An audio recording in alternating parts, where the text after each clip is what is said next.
능력 부족이 아니라 태도 부족이 문제이다라는 제목으로 하나님 말씀 증거하도록 하겠습니다.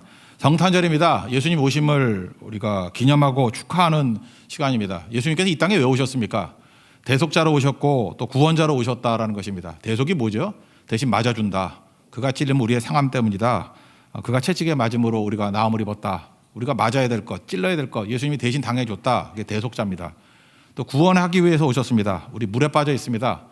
죄악의 수렁에 빠져 있습니다. 우리 지옥의 백성입니다. 천국으로 옮겨갈 수 있는 길이 없습니다. 예수님이 그거 살려주려고, 구원해주려고 오셨습니다. 그래서 구원자 되십니다. 그래서 우리 한국 사람들은 두 가지 말을 합쳐가지고 대속과 구원을 합쳐서 구속자라 그럽니다. 들어보셨죠? 구속. 너무 좋은 것 같습니다. 구원해 주시고 대속해 주시는 분, 구속자입니다. 그분이 예수님이십니다. 그래서 우리는 그래서 예수님 그리고 예수님만 붙드는 것입니다. 그래서 우리가 오늘도 이렇게 다 모여서 축하하고 기념하고 또 예수님 붙드는 시간을 갖게 된다라는 것입니다. 우리 일전에 영원한 거 세 가지 얘기를 했죠. 믿음, 소망, 사랑, 이 세 가지는 항상 있을 것이다 이렇게 얘기를 했습니다. 근데 항상 세 자녀가 있을 때 중간이 천덕꾸러기라 그랬죠. 저도 첫째였습니다. 부모님이 저를 믿어줬어요. 막내 잘하는 것도 없는데 사랑해 주더라고. 둘째가 문제예요. 어정쩡해가지고 항상 불만도 많았고 그랬던 것 같습니다. 마찬가지로 믿음 굉장히 강조합니다. 우리가 믿음으로 구원받는다 그러고 우리 믿는 사람들 신자라 그러잖아요. 믿는 자라고. 그러니까 첫 번째로서 역할을 다 하는 거죠. 막내 사랑. 하나님이 사랑이시라면서요. 사랑이 없으면 아무것도 아니라면서요. 사랑하지 않으면 내 제자가 아니라면서요. 그러니까 사랑도 엄청 강조합니다.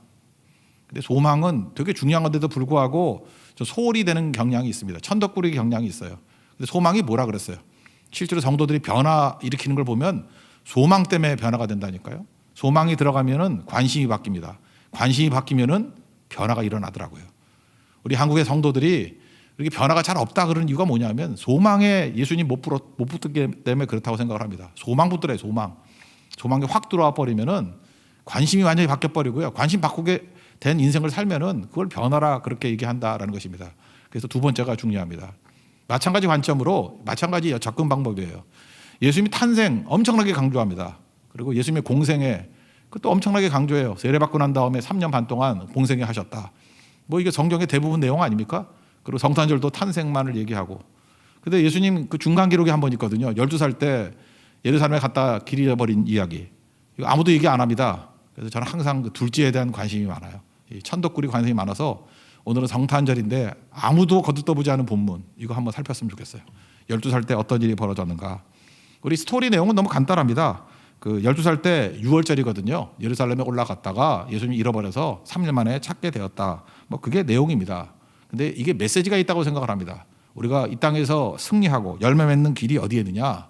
예수님의 그 12살 때에 길 잃어버렸던 그 사건을 통해서 복귀해 보면 꼭 필요한 것이 무엇인지 우리에게 주시는 성탄의 가장 큰 축복의 메시지가 될 수 있다고 확신합니다. 그 축복을 누리는 믿음의 종 되기를 축원합니다. 첫 번째는 뭐냐?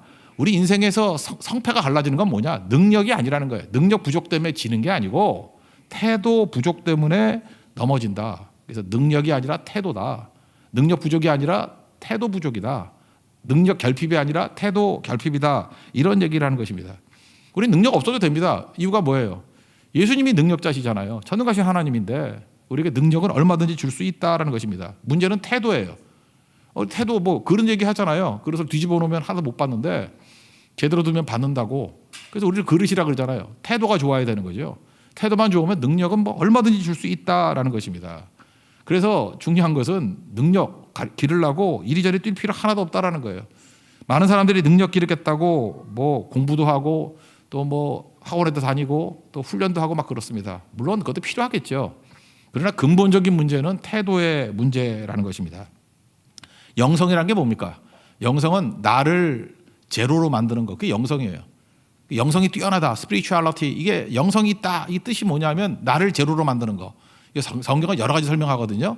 나를 제로로 만든다. 갈라디아 2장 20절 같으면은 NIBC, not I but Christ. 나는 죽고 예수로 산다. 그렇게 표현하기도 하고. 예수님이 직접 말씀하셨죠. 나를 따라오려거든 자기를 부인하고 자기 십자가를 지고 따를 것이다. 자기 부인. 또는 노래로도 많이 부르죠. 내려놓음. 그죠? 이용규 선교사 내려놓음. 책 내용보다도 제목이 좋아서 많이 팔린 것 같아요. 그죠? 내려놓음. 잘 팔리니까 또 더 내려놓음 이랬어요.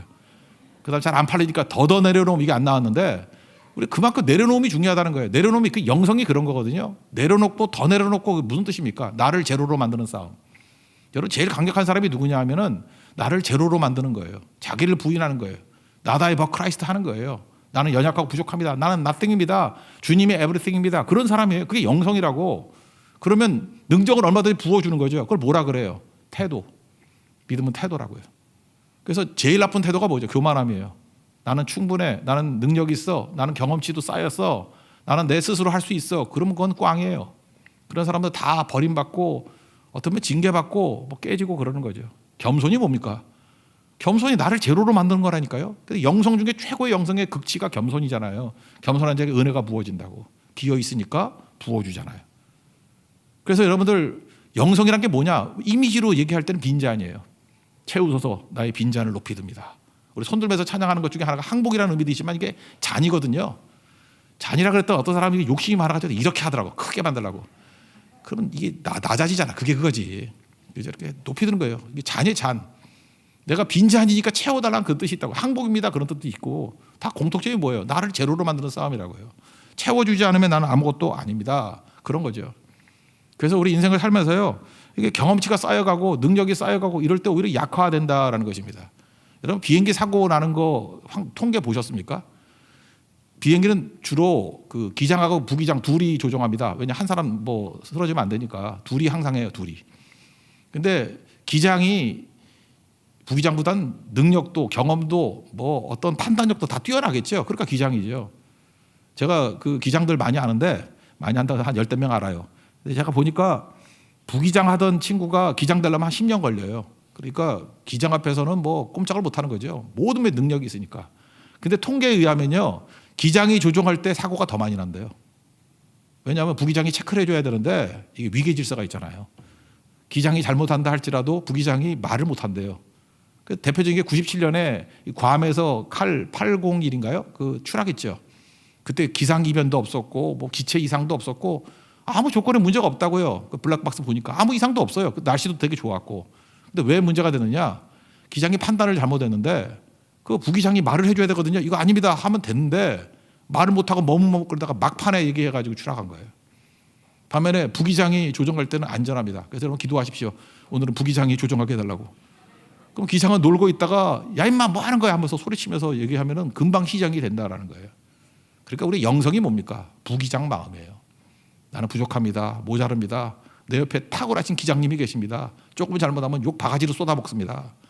그런 마음이 그런 마음. 우리 인생을 부기장으로 살아야 돼. 우리의 기장이 누구예요? 예수님이라고. 정신 차려 임마. 그렇게 생각하면 아니야. 그죠? 텅텅 비어야 돼. 네가 뭘 한다고 잠깐만 교만해서 그러니.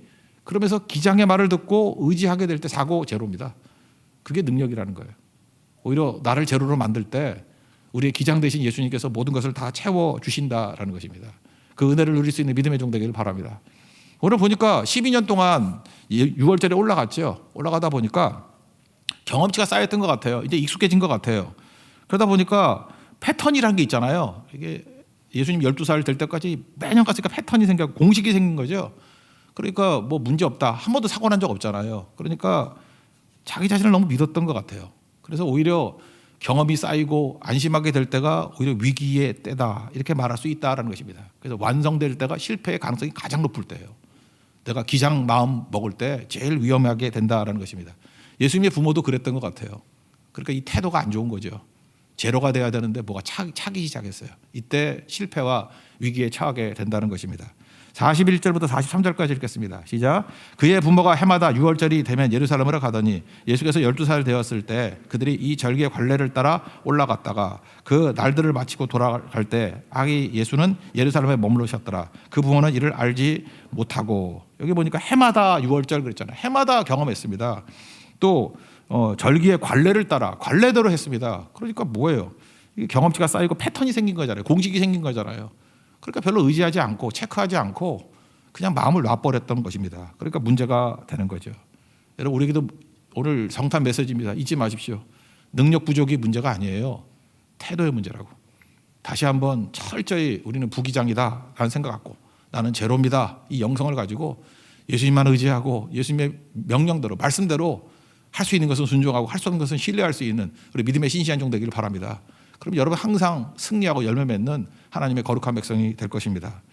또 한 가지 두 번째로 살필 건 뭐냐 하면은 열심 부족이 아니라는 거예요. 자리가 중요해요. 자리. 예배 없는 열심이 문제고 항상 자리가 잃어버린 자리로 돌아가야 된다는 것입니다. 어디에 그 예배의 자리라는 거예요. 자리가 중요하다. 지금 예수님의 가족들은요 친족 단위로 이렇게 유월절에 올라가는 거거든요. 친족 단위로 가는데 유태인들은 남녀 유별합니다. 우리하고 비슷해요. 옛날 조선시대 같이. 그래서 남자는 남자끼리 몰려가고요. 여자는 여자끼리 가는 거예요. 근데 예수님이 12살입니다. 애매하죠. 12살이 성인식 할 때거든요. 그러니까 여자분들은 뭐라고 생각했겠어요? 여자 그룹에서는. 이제 성인 됐으니까 남자 그룹에 갔겠지 이러고 신경 안 쓴 거예요. 남자들은 조금 전까지 성인 아니었잖아요. 성인식 했는지 안 했는지 모르겠어요. 12살인데 했으면 어른으로 취급하는 건데 성인식을 안 했는지 하여튼 간에 뭐 당연히 여자들 사이에 있었잖아요. 여자와 아이들은 같이 다니니까. 그래서 그쪽에 있겠지. 그리고 체크하지 않았다라는 것입니다. 애매한 거죠. 이것도 아니고 저것도 아니고. 그러다가 잃어버렸다는 거예요. 하루 동안 갔다가 없네 하고 3일 있다가 찾아낸 겁니다. 그 3일에 헤매는 시간이 있었다는 거예요. 이 3일의 의미, 이게 되게 중요한 거죠. 44절부터 46절까지 읽겠습니다. 시작. 동행 중에 있는 줄로 생각하고 하룻길을 간 후 친족과 아는 자 중에서 찾되 만나지 못하며 찾으면서 예루살렘에 돌아갔더니 사흘 후에 성전에서 만난 즉 그가 선생들 중에 앉으사 그들에게 듣기도 하시며 묻기도 하시니. 그러니까 예수님 찾는데 왜 3일이나 걸렸을까? 물론 하루길 갔으니까 돌아오는 시간도 있었겠지만 이유가 뭘까요? 예수님에 대한 인식이 잘못된 거예요. 예수님을 어디서 찾았겠어요? 예수님을 뭐 놀이터에서 찾았겠죠. 엔지 알고 놀이터, 뭐 시장, 아니면은 뭐 호기심 많다고 길거리, 뭐 엉뚱한 데 찾은 거예요. 그러니까 직접 성전 갔으면 되는데 그렇게 안 간 거죠. 그러니까 잊어버린 거죠. 마리아한테 예수님 날 때 뭐라 그랬어요? 누가 뭐 1장 31절 이하에 보니까 아들 낳았는데 이름 예수라 그래라. 예수라는 이름 뜻이 구원자거든요. 그리고 이렇게 설명합니다. 큰 자가 되고 지극히 높으신 하나님의 아들이라 일컬음을 받을 것이다. 메시아다 그런 뜻 아니에요? 그 예수님이 없어졌으면 어디가 있겠어요? 성전 가야지. 나도 금방 찾았겠는데 예수님 갈 데가 뻔하잖아요. 패턴이 보이잖아. 예수님인데 어딜 갔겠어? 예수님 뭐 놀러 갔겠어? 디스코텍을 갔겠어? 뭐 카바를 갔겠어? 뭐 어디 갔겠어? 게임방을 갔겠어? 그러니까 이거 엉뚱하게 찾는 거죠. 그죠? 일반적인 거 찾는 식으로 찾았다는 거예요. 그러니까 3일의 의미는 뭐냐 하면 헛수고예요. 헛수고. 3일의 헛수고. 우리도 그런다는 것입니다. 넘어지고 깨지고 뭐 그래요. 그러면 헛수고해요. 그죠? 내가 어디서 실패했는지 뭐 능력이 부족해 그래서 학원 다니고 뭐 사람과 인간관계가 부족해 사람 만나고 정보가 부족해 맨날 뭐 정보 캐고 뭐 2022년 뭐 트렌드 이런 거나 보고 그런다고 다 되는 게 아니잖아요. 근본적인 이유가 무엇입니까? 잃어버린 그 자리에 잃어버린 그 자리. 성전 아니에요. 우리 같으면 예배죠. 여러분 혹시라도 지금도 믿음 떠나고 예배 떠나고 다 깨졌다가 정말로 주님의 부르심 때문에 오래간만에 오신 분들이 있습니까? 여러분 잘 찾으신 거예요. 여러분 문제를 풀 때 예배부터 풀어야 돼요.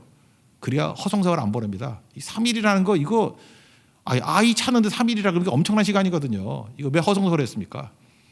곧장 예배로 가면 되는데 예배를 안 가고 성전으로 가면 되는데 성전으로 안 가고 딴짓하다가 다 깨져버렸다라는 것입니다. 예수님 그러잖아요. 내가 내 아버지 집에 있는 게 당연하지. 뭐 어렵게 생각하지 마세요. 내가 가긴 어딜 가겠어요. 성전 밟고 갈 데가 어디 있어. 그렇게 날 몰라요. 그 뜻이지. 모르겠어요 여러분들? 저를 믿는지 안 믿는지 모르지만 목사가 가면 어디 가겠어. 뭐 교회 오지 뭐 어디 가겠어. 저 찾기 제일 쉬운 데가 여기예요. 여기 아니면 뭐 사무실에서 공부하고 있겠지. 뭐 어디 갔겠어. 패턴이 그런 거 아니에요. 잠깐 딴 데도 찾으니까 문제지요. 여러분들도 저 자녀들 보면 알겠어. 어디 없어졌다 그러면 어디 가는지 뻔해. 동선이 뻔해. 거기 가서 찾아야죠. 그게 중요한 거죠. 우리도 잃어버렸을 때 예배 자리에 가는 거예요. 예수님 그러잖아요. 내가 예배 드리는 장소밖에 더 있겠냐고. 성전밖에 더 있겠냐고. 그 뜻입니다. 49, 50절 읽겠습니다. 시작. 예수께서 이르시되 어찌하여 나를 찾으셨나이까? 내가 내 아버지 집에 있어야 될 줄을 알지 못하셨나이까 하시니 그 부모가 그가 하신 말씀을 깨닫지 못하였더라. 우리도 이런 거예요. 넘어지고 깨졌을 때 어디로 가야 됩니까? 잃어버린 자리, 다시 시작할 자리는 예배의 자리라는 거예요. 정전으로 돌아갈 수 있는 믿음의 종 되기를 바랍니다. 에베소 교회가 되게 좋은 교회였는데 그러니까 에베소서도 있고 에베소 장로들하고 사도행전 20장에서 헤어지는 장면도 나오고 에베소 교회를 얼마나 사랑했는지 3년 동안 거기 사역도 하고 거기다가 또 뭐 예수님 어머니도 에베소 교회에 맡겨놓고 마리아 그 다음에 디모데 전서 볼 때 내가 너를 에베소에 남겨둔 이유가 뭐냐. 그러니까 에베소 되게 중심적인 교회였고요. 사도 바울의 애정이 있는 교회였어요. 그리고 상당히 큰 교회였고 그 에베소 교회거든요. 근데 요한계시록에 보니까 소아시아 7교회 중에 에베소 교회가 첫 번째 나오죠. 뭐 장점도 많지만 처음 사랑 잃어버렸대요. 2장 4절 5절 나오잖아요. 너 처음 사랑 잊어버렸다. 첫사랑 잃어버렸다. 그러면서 답이 뭐죠? 솔루션이 뭐예요? 어디서 떨어졌는지를 생각하고, 그죠? 깨진 데를 생각하고 회개하여, 그죠? 처음 행위를 가지라. 그게 뭐겠어요? 이거 예배 회복이지 뭐. 첫사랑이 뭐 딴 거겠어요?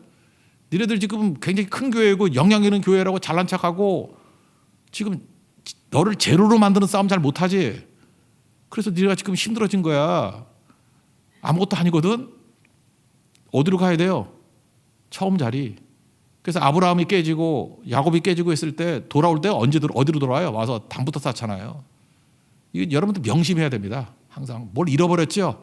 내 신앙도 잃어버리고 내 본질도 잃어버리고 내 방향도 잃어버리고 하면 그냥 그 사람 교회 와서 발견하면 성공한 인생이에요. 예배부터 회복돼야 된다는 것입니다. 여러분 슬럼프에 빠지고 힘이 없다 그러면 예배부터 회복될 수 있는 하나님의 거룩한 종 되기를 바랍니다. 그래서 오늘 메시지 2개예요. 태도가 좋아야 된다. 그죠? 태도의 문제다. 우리가 어떤 능력의 문제가 아니라는 거예요. 태도의 문제다. 또 하나 다시 시작하려고 그러면 잃어버린 것들을 회복하려고 그러면 그 자리가 어디냐? 예배의 자리다. 두고예요. 태도와 예배. 태도와 예배. 그럼 마지막 이건 뭐 봉으로 쓴데 뭐 저절로죠. 이건 뭐 뻔한 얘기인데 성장이 일어나죠. 그럼 성장이 있을 거 아니에요. 그래서 예수님의 성장에 관한 얘기를 말씀하고 있습니다. 52절입니다. 다 같이 읽겠습니다. 시작.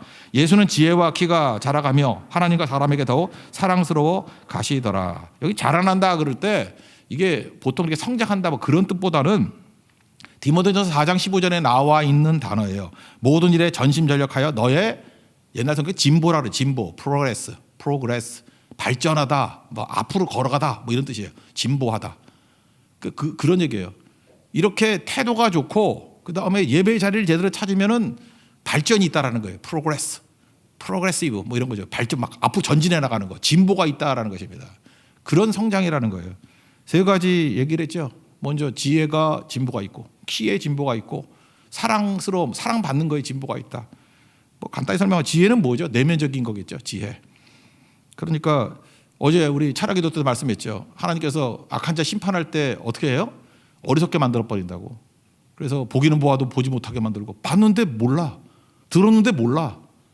그래서 갑자기 어떤 사람 망하게 될 때 보면은 되게 어리석어져요. 좀 저런 바보가 저럴 수 있나?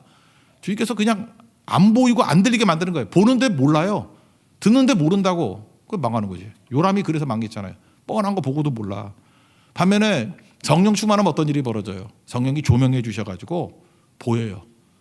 깜깜한데도 그거 보여. 그리고 뭐예요? 하이라이트. 이렇게 핵심을 보여주면 중요한 게 뭔지 알죠. 그래서 기억나게 하시고 생각나게 하신다고. 요한복음 14장부터 16장까지 다락방 설교에서 마지막 나오는 내용이죠. 보혜사 성령이 너에게 오시면 너에게 모든 들었던 말씀을 기억나게 하시고 생각나게 하시고. 왜? 조명해 주니까. 그래서 똑똑해져요. 여러분 삶에도 성령의 조명이 있는 우리 거룩한 인생 되기를 축원합니다. 그게 지혜라고. 지혜죠. 그래서 예수님이 거기 있는 뭐 어른들하고 대화 나눴는데 뭐 되게 똑똑했다며. 그래서 뭐 놀랐다 뭐 이런 얘기도 나오잖아요. 읽어볼까요? 46절 47절 읽겠습니다. 시작. 사흘 후에 성전에서 만난 자 그가 선생 중에 앉으사 그들에게 듣기도 하시며 묻기도 하시니 듣는 자가 다 그 지혜와 대답을 놀랍게 여기더라. 이게 하늘 지혜지 뭐 땅 지혜예요? 이 하늘의 지혜 같은 게 뭐죠? 뭐 세금 내야 됩니까 말아야 됩니까 뭐 그런 거 있었잖아요. 그랬더니 동전 하나 갖고 와. 그랬더니 이 화상이 누구야? 예, 가이사입니다. 그랬더니 가이사의 것은 가이사에게, 하나님 것은 하나님에게. 이거 지혜 아니에요? 이런 거 뭐 생각해서 나온 건가? 하나님이 지혜를 막 주시는 거예요. 여러분들 이런 지혜가 있기를 원합니다. 그래서 여러분들 신앙생활 잘하면요, 주의 성령께서 이렇게 보여주신 게 있기 때문에 꼭 필요한 거에 집중하게 되고요, 꼭 필요한 말을 하게 되고. 그래서 할 말 주신다 그랬잖아요. 미리 생각할 것도 없다고. 거기서 주님께서 우리를 이끌어 가셔요. 이게 기가 막힌 거죠. 2022년에 여러분들 이 하늘의 지혜가 넘쳐나는 믿음의 종 되기를 바랍니다. 그리고 외면적으로 키가 자란대요. 키가 자란다는 건 뭐죠? 육체적인 것이 자란다 뭐 그런 것도 있지만 어떤 외적인 영향력이겠죠. 키가 자라야 되는데 저는 키가 줄어들었어요. 제가 원래 키가 181cm인데 지난번 뭐 병원에 검사 받으러 갔더니 180이래. 1cm가 줄어들었대요. 어디 가서 1cm가 그랬더니 다 그런 거래요. 예. 더 줄어들 거래. 나 미치겠네 진짜. 사람이 쭈그러들어요, 그죠? 근데 예수님 막 자라나는 거죠. 육적인 키야 줄지 모르지만 이게 야베스의 기도로 생각하면 돼요. 야베스에게 하나님께서 복을 주셔서 너의 옛날 같으면 지경이죠, 지경. 그 책 나올 때 지경이니까 나의 지경을 넓히시고 새로 나온 거 지역을 넓히시고 여러분의 그 키가 자라는 것과 마찬가지로 이렇게 지역이 넓어지는, 영향력이 넓어지는 그런 종들 되기를 원합니다. 이게 넓어지는 거죠. 지혜가 내면이라고 하면 외면적인 거. 하나님께서 함께해 주시면요 이렇게 넓어져요. 그래서 2022년에는 영향력도 넓어지고 관계도 넓어지고, 이게 선교할 때 넓어진다 그랬죠. 직장에서 선교할 때마다 많은 사람 만나게 만드는 게 직장 아니에요. 만남이 하나님이 일하시는 사역의 장이 될 수 있는 축복이 임하기를 바랍니다.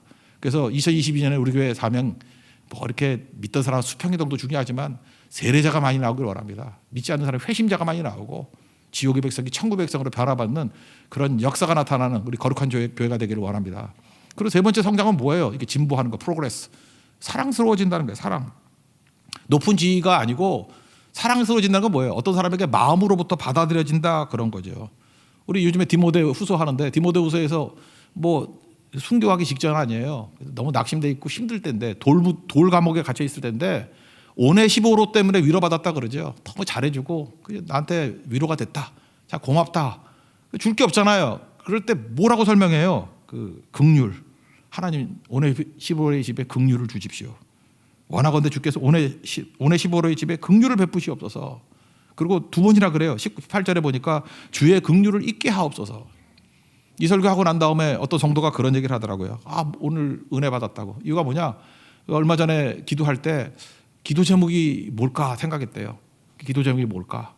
그러다가 하나님 앞에 하나님 나를 불쌍히 여겨주세요. 그 기도 제목이었대요. 이 긍휼이 이게 스프랑커 디조마이거든요. 불쌍히 여겨달라. 우리 복음서에 보면 나오잖아요. 예수님이 불쌍히 여겨준다 그럴 때 16번 나오는데 15번 기적이 나타났다고. 불쌍히 여기면 기적이 나타나요. 불쌍히 여기면 기적이 나타난다고. 긍휼히 여기면 기적이 나타난다고요. 한 번 예외인데 그게 선한 사마리아 사람 비유. 사마리아 사람이 그 강도 만난 사람을 불쌍히 여겼어요. 불쌍히 여겼다고. 그것도 예수님으로 친다 그러면 100% 그것도 기적 아니에요. 그죠? 그럼 100% 기적이 일어난다고. 긍휼히 여김이에요. 불쌍히 여김. 주님께서 우리를 불쌍히 여겨 주십니다. 이게 불쌍히 여긴다는 게 뭐예요? 호의. 영어 성경 보니까 in favor of. 호의예요, 호의. 주님께서 나를 호의로 받아주시는 거예요. 그 불쌍히 여기는 거. 안 될 일이 없겠죠? 다 풍성해지고 열매 맺게 되고 승리하게 된다라는 것입니다. 그게 사랑받는 거예요. 주 안에서 이렇게 사랑받는 하나님의 거룩한 종 되길 바랍니다. 우리 사랑받는 교회, 사랑받는 성도가 되면은 뭐 어떤 상황이든지 100점 100승입니다. 그런 은혜의 역사가 나타나는 주의 거룩한 종 되기를 바랍니다. 우리 태도가 중요하다고 그랬죠? 내 힘으로 못 삽니다. 영성이 뭐냐? 제로 되는 거예요. 빈잔입니다. 채워주십시오. 기름 부어주십시오. 주님 없이 살 수가 없습니다. 능력 아닙니다. 주의 은혜입니다. 채워주십시오. 그래서 은혜로 채워지는 종 되기를 원하고, 또 한 가지 우리 삶에 있어서 예배 넘어졌을 땐 출발은 예배가 돼야 됩니다. 예배 아니면 아무것도 안 된다는 거예요. 잃어버렸던 자리, 처음 자리 회복해서 예배로부터 모든 것들이 풀려나갈 수 있는 승리의 종 되기를 바랍니다. 그러면 성장하죠. 자동적으로. 성장이 뭐라 그랬어요? 진보가 막 일어난다. 발전이 일어난다는 거예요. 프로그레션. 그죠? 이게 앞으로 막 쭉쭉 나가는 쑥쑥 성장하는 거예요. 쑥쑥이에요. 쭉쭉 빵빵이 생각나네. 쑥쑥. 애들이 막 쑥쑥 자라잖아요. 뭐 한 달 보고 나면 애가 막 이만큼 자라 있어. 아이들 보면 쑥쑥 그거예요. 이게 자라난다는 뜻이라고요. 여기 진보라는 뜻이에요. 진보. 쑥쑥 쭉쭉. 이해가 되시죠? 쑥쑥 쭉쭉. 지혜가 자라고, 키가 자라고, 영향력이 자라고, 또 주님의 불쌍히 여김을 통해서 주님의 호의 때문에 일어설 수 있는 하나님의 종 되기를 바랍니다. 그 은혜가 넘쳐나기를 축원합니다. 자리 선언하겠습니다. 은혜 찬양하겠습니다. 은혜. 당연한 게 없습니다. 다 주님의 은혜였습니다. 은혜가 충만한 가정과 교회, 우리 성도 되게 해달라고 은혜 구하는 찬양.